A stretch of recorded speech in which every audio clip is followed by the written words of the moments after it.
अपन आदत धाराई के गेनी अब कुछ नहीं भावो।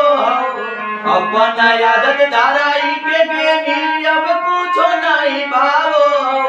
सोनावा के पुनवा बंद तुर बतावो।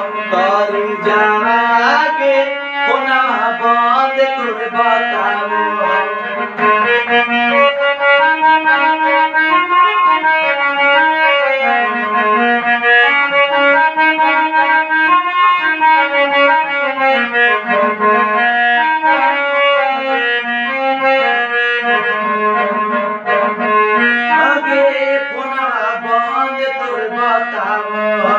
तोरा से बतियैले बिना निदियो नहीं आवो। तोरा से बतियैले बिना निदियो नहीं आवो।